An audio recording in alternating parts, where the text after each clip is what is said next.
In the back straightaway, Kyle Busch, who received damage, got out of his truck and looked things over and has been continuous on the radio in conversation with crew chief Doug George, telling him what they need to do to get this thing repaired. You can see as you look at Kyle's truck now, the window net is down, and I believe what we're looking at is a live picture of Kyle. But a moment ago, he got out of the truck, looked at the damage on the left front, and it was almost, if you listen to him talk, it was almost as if he had a legal pad and a pencil writing down all the issues and the number of parts and pieces they would need to get this thing repaired. And you may remember the reason he was back there is because of that penalty when they came down pit road for fuel the second time at lap 28. Too many guys over the wall. So anytime you put yourself behind the 8 ball as far as track position, you know you open the door to being involved in an accident. And so Doug George has been on the radio talking to his guys, making sure everyone knows where they're supposed to be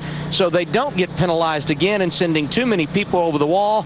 And Kyle Busch, very cool and calm behind the wheel and using his knowledge of the race vehicle to help his team when he comes down pit road for repairs. Here you see the replay. This reminds you of Sterling Marlin. Wasn't it in 2002 in the Daytona 500 when he got out, touched his vehicle under red? That's a no-no. Yeah, we'll wait and see if there's a penalty here for Kyle Busch. I'm not sure why there would be. He didn't touch it, didn't work on it. Well, he climbs back in, and now he knows a little bit better of what they need to do. And you can see there's a conversation going on now with Doug George and a NASCAR official. We'll continue to follow this as the evening continues. The drama of the crash, certainly first and foremost, but you know, in some way. Adam, you mentioned Sterling Martin. What happened there is he made adjustments, or he was trying to fix his vehicle under red, and you can't do that. That, and also he wasn't planning on stopping again. He just wanted to pull his fender out so he could maintain track position. The reason why it doesn't matter really what Kyle Busch did is because he's going to come to pit road and they're going to work on that truck. Sterling was priceless. He climbed out of that car and he started working on it, and when somebody come up to him and hit him on the shoulder and said, "Hey bud, you can't do that," he's like, "What? I didn't do anything." There's only like 100 cameras watching every move everyone makes. And millions and millions of people watching. Yeah, that's I think now called the Sterling Marlin rule. Talked earlier under the red flag about Kyle Busch and his situation. The crew chief is Doug George, and we showed the pictures of him getting out of the truck, walking around, surveying the damage. We'll look at him again here if you want to watch with us, but what did he say after looking at the truck?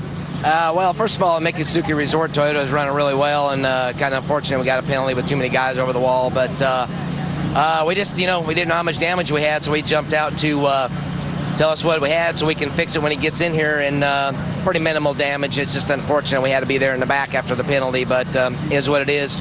Truck's fast. I believe we can get back up there if the weather holds out, so looking forward to it.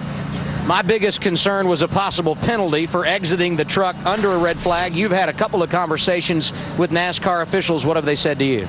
I mean, he didn't touch the truck, so, you're going to be under red flag for a while. A lot of times they let him out under rain delay, so no problem with that. They just wanted, when he gets back in here, when we go back to caution, to just confirm that he is buckled in, and we'll get the window net up the rest of the way, and we'll be good to go.